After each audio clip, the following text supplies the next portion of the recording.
Muito boa tarde, sejam todos bem-vindos a mais uma edição do nosso Happy Hour, hoje, segunda-feira, Belardo Jurema, mais uma semana. Mais uma semana, muito otimismo na semana, começando, tem que começar com o pé direito, você sabe, verdade. né? Negócio de começar a semana... A segunda-feira é meio preguiçosa. Mas tem gente que, você sabe que eu já não, tem gente que coloca a segunda-feira assim meio que como um tabu, né? Ih, segunda-feira, eu já acho que a segunda-feira é um ótimo dia.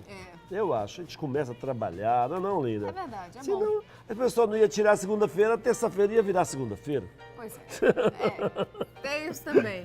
Mas dá um banzo na gente quando Fim vai de semana dando... foi bom? Foi ótimo, foi tranquilo. Foi tranquilo, meu também, graças a Deus. Em casa, tranquilo, família, foi muito bom. Eu soube que você fez um almoço. Fiz, cantei, tal. tomei Acompanhei meus pelas redes uísques. sociais.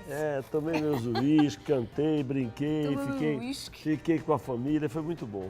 Bom demais. Pois é, e hoje aqui, olha, nossa conversa nós vamos falar sobre relação de fé, igreja e Deus com o público jovem. Não é isso, Lina? Pois é, será que os jovens ainda hoje se sentem chamados por Deus? O negócio tá meio complicado, viu? Mas para falar sobre esse assunto e outros também, o nosso convidado hoje é o pastor Martinho Júnior. Seja bem-vindo, Martinho, tudo bom? Seja bem-vindo, pastor. Que é jovem aqui. demais. Mas é jovem demais, né? prazer. É o jovem que Jovem. fala para os jovens. Né? Pois é, isso é bacana, porque você mesmo já é um exemplo, né? Isso aí era... Que mal lhe pergunto, eu sei que é falta de educação, mas a minha curiosidade fala mais alto. Quantos anos você tem? Não, eu tenho 33. 33. Super novo.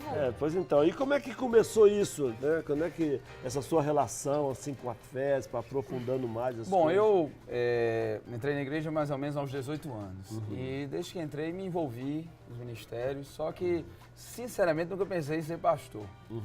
Eu tinha um projeto na área jurídica, né? Eu sou servidor da Justiça Federal, mas sempre ligado a essa área. Fui servidor TRE também. Só que a cada dia mais que eu ia me envolvendo com jovens, trabalhando, foi acendendo aquele desejo, né, de trabalhar e, sinceramente, assim, a satisfação foi falando mais alto.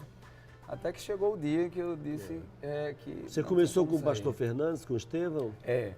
Eu sou, desde que me converti, que eu sou da primeira igreja, e lá me converti em cultos de jovens, né, em acampamentos também de jovens. E a partir daí comecei a me envolver com juventude. O pastor Estevão sempre nos apoiou muito, até que assumi como pastor de jovens há 2 anos. Como é que tá a nossa juventude hoje? O negócio tá meio difícil, hein? A gente vive assim, um momento assim, muito complicado para a juventude hoje, porque a gente vive em uma época onde se confunde liberdade com a liberdade responsável. Confunde liberdade com permissividade. Eu acho que uma palavra parecida seria uma libertinagem. Em que sentido? A liberdade, ela é para ser vivida. Jesus disse que veio para que nós fôssemos livres, conhecereis a verdade vos libertará. Só que existe uma diferença entre ser livre e ser inconsequente.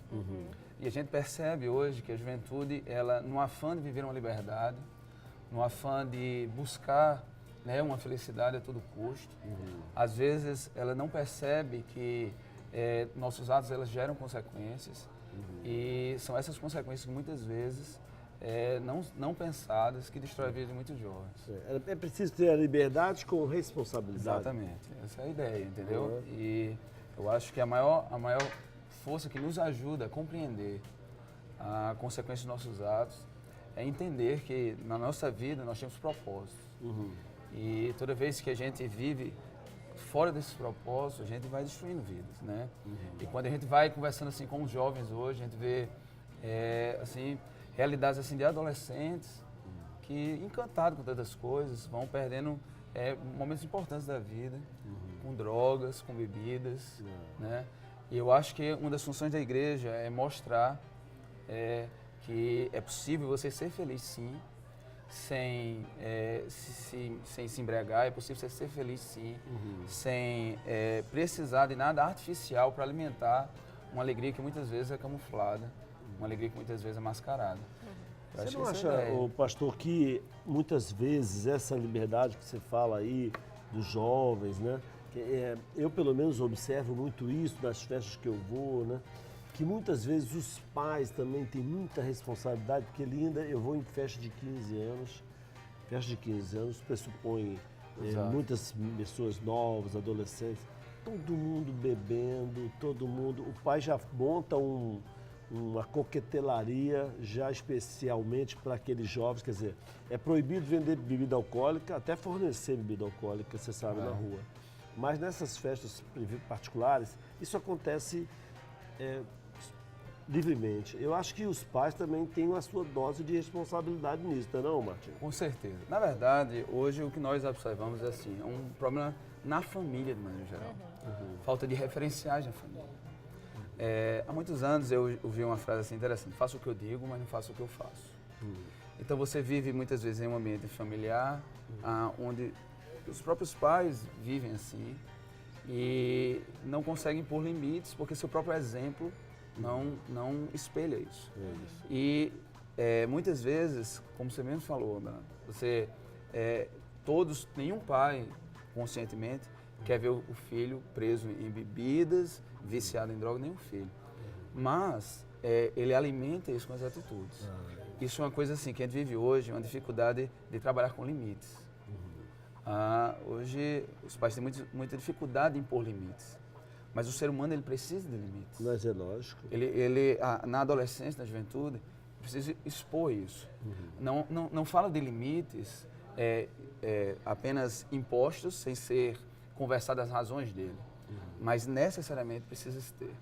E como a gente vive hoje assim, em um período onde muitos pais não têm tempo com a família, muitos pais não têm... muitos pais separados também, né? Muitas famílias desfeitas, né? Então, às vezes, quer compensar essa ausência ou a dor de uma separação, proporcionando uma alegria para aquilo que ele quer. Só que, infelizmente, isso vai gerar futuramente algo muito pior. Então, é uma espécie de compensação, explicando um pouco, né? Os pais fazem tudo isso como uma forma de compensar, né? Muitas suas ausências, e aí você facilita. Só que não sabe que isso vai gerar consequências futuras e que nunca isso vai compensar a presença e o amor sincero dos pais. Eu acredito muito que hoje boa parte da formação do nosso caráter, da nossa personalidade vem de ensinamentos da nossa família, né? Dos nossos pais. De exemplos. Tudo aquilo que eles passam pra gente. E outra parte, uma minoria, é da nossa experiência de vida, né? Ao longo dos anos. Então, assim, o que eu vejo muito hoje não, já há algum tempo, há alguns anos, porque a gente fala de jovem, mas tem jovens e adultos também que sofrem com isso. Pessoas que não têm referências, pessoas que se rendem a bebida para poder se divertir, pessoas que não têm nenhum pensamento em formação de família e que os próprios pais incentivam isso. Porque ninguém chega para o filho para dizer, são poucos hoje as famílias que pega sua criança para ir numa igreja, para ir numa missa, para ir num culto, para ir numa celebração, em qualquer... Independente de religião, entendeu? Hoje é difícil você ver isso. Por quê? É mais cômodo para eles, né? A criança vai atrapalhar a missa. Mas hoje a gente tem as pastorais, tem aqueles grupos que ficam com as crianças. Mas é mais cômodo para o pai deixar com alguém, deixar com a babá, deixar em casa e ir sozinho do que levar a criança. Então a criança não vai tendo aquele costume, não vai tendo aquela educação de se criar o vínculo, né? Assim, e aí acaba no que tem hoje. Aí os próprios pais hoje reclamam, mas não dão exemplo também. É isso. Agora, antes de a gente voltar a continuar a conversa, nós temos que ir para o comercial. Né? Pois é, mas antes você tem uma dica para dar. Eu tenho uma dica? Tem. Tenho. Pois é, você que está em casa, que está meio cansadão aí, paradão, sentado na cadeira, sentindo fraqueza das pernas, está meio esquecido na memória, está com má circulação, está com cãibra, tem crise de labirintite, isso deve ser, eu nunca tive não, mas deve ser uma coisa muito ruim.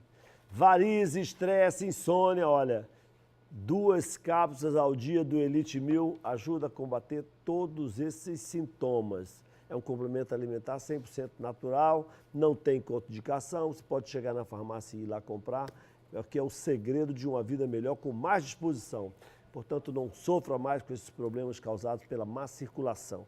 Elite 1000, mais saúde para você e para o seu coração.